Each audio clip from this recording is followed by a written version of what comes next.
Magandang balita naman, nagdagdag ng benepisyo ang PhilHealth para sa mga miyembro nito. Yan ang sentro ng balita ni Isaiah Mirafuentes.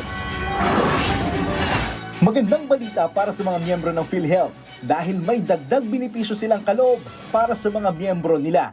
Mas malaking benepisyo, handog ng PhilHealth sa kanilang mga miyembro. 50% ang dagdag na benepisyo para sa 9,000 case rates. Mula ito sa dating 30% lamang. As we begin 2025, I am filled with pride and gratitude for the milestones we achieved in advancing the health and well-being of the Filipino people. Last year, we made a promise to expand our coverage and prioritize the top 10 most burdensome diseases, addressing the financial challenges these conditions bring to our members and their families. I am proud to share that we delivered on this commitment.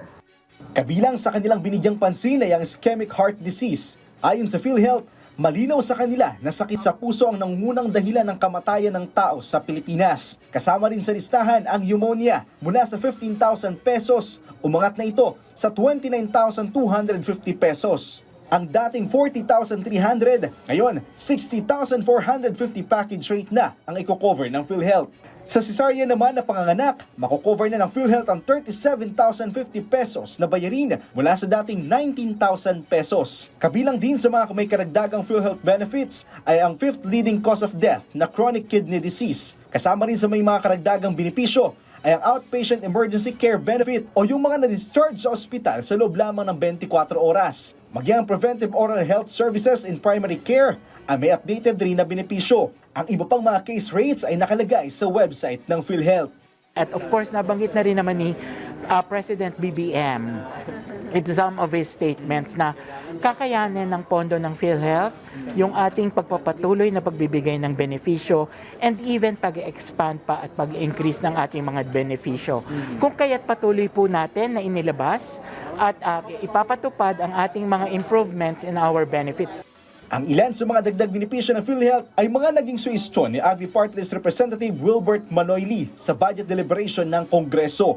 Normally, ang problema natin walang pondo. Sa sitwasyon na to, may pondo.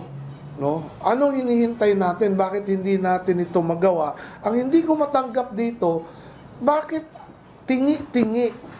Bakit delay? Kaugnay naman sa 4 billion peso backlog sa utang ng PhilHealth, binibilisan na nila ang pagbabayad at tinatrabaho na ng kanilang opisina. Magiging madali lamang ang mga requirements na kakailanganin tulad ng PhilHealth claim forms, statement of account at iba pang mga dokumento na nakukuha mula sa ospital. Isaiah Mirafuentes para sa Pambansang TV sa Bagong Pilipinas.